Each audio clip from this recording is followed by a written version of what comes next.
Software क्षेत्रामध्ये काम करणारे जे लोक आहेत, ज्या लोकांना डोळ्याचा त्रास आहे, डोळे चरचर होतात किंवा आयसाईट थोडीशी वीक व्हायला लागलेली आहे आणि डोळ्यामध्ये थोडीशी जरी हवा गेली तरी खूप जास्त पाणी येतं आणि डोळ्यामध्ये खास सुद्धा बऱ्याच वेळा लोकांना येते. त्याच्यामध्ये जे स्क्रीन एक्सपोजर तुम्हाला खूप जास्त आहे त्याच्यामुळे सुद्धा हा त्रास होऊ शकतो. डोळ्याचा त्रास हा कधीही अंगावर काढू नये.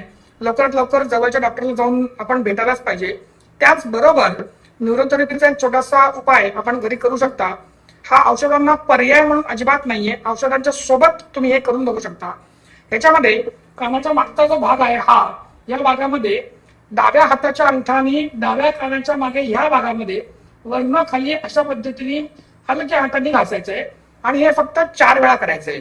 सो 1 2 3 4. पहिल्यांदा डावीकडे आणि मग तसंच उजवीकडे. 1 2 3 4. 30 सेकंद थांबायचं आणि त्याच्यानंतर हे रिपीट करायचं. परत 30 सेकंद थांबायचं आणि परत रिपीट करायचं. यासोबत ज्या ठिकाणी डोंगर असेल त्या डोंगराकडे 15 ते 20 मिनिटं उघड्या डोळ्यांनी बघणे, याच्याने पण डोळ्यांना खूप आराम मिळतो आणि हा त्रास कमी होण्यास मदत होतो. डोळ्याचा त्रास कधीही अंगावर काढायचा नाही. जवळच्या डॉक्टरला जाऊन भेटणं अत्यंत आवश्यक आहे. त्याच्यासोबत तुम्ही न्यूरोथेरपीचे हे उपाय नक्कीच करून बघू शकता आणि आपला काय अनुभव आहे ते आम्हाला अवश्य कळवा.